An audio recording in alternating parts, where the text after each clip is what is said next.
Ito po ang ating 3-in-1 Katoji rocker, carrier, and then Chair. adjustable din po siya as chair. Yan. Okay, so ito po yung details po niya 1 by 1. Already washed na po ito.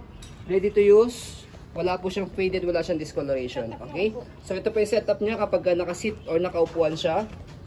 Okay? Ito yung kanyang canopy. Lockable sa side. Again, wala siyang faded, wala siyang discoloration. Ayan. Meron siyang newborn pad sa head. Very comfortable sa baby. Harness niya, 5 harness. Sip na sip si baby, wala siyang putol. Okay?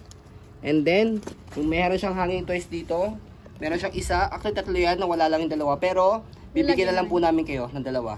Okay? Free na po namin yun. Ayan. Okay? So, set up natin siya kapag ganyan po siya kapag nakasit. Ito, ina-adjust po itong kulay. Itim na to. Pagka i-rocker nyo naman po siya, adjust po siyang ganyan sa baba.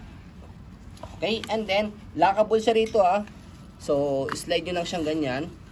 Pag na-slide nyo siyang ganyan, lock nyo ulit. Ayan. Okay? So, ayan. Ganyan siya kapag rocker. Ayan.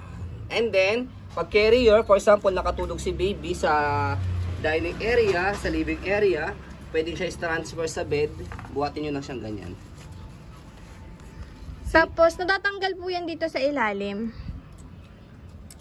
May mga buttons. Hindi pa nailagay dati. Ito, pwede na ilagay siya. Tapos, pwede nyo siya maging carrier. Tatanggalin nyo lang siya. Para maging carrier niya po siya. Saka yung tulog si baby. Yeah. So, Okay. yan pa yung kanyang styro. Frame. Ayan. Ganda pa ng kanyang condition. Yan yung kanyang body frame. Hindi pa naman siya kalawang. Ayan. Ganda pa siya. Ayan. Maging carrier siya. Ang cute. So, ayan po. Very useful ito. Napakadaming gamit po niya. So, ayan po. So, you can see, very details po kami sa amin pong pag-video. Kasi kami siya policy, no refund, no exchange. What you see is what you get. So, ayan po. Maraming salamat. Have a nice day and God bless po.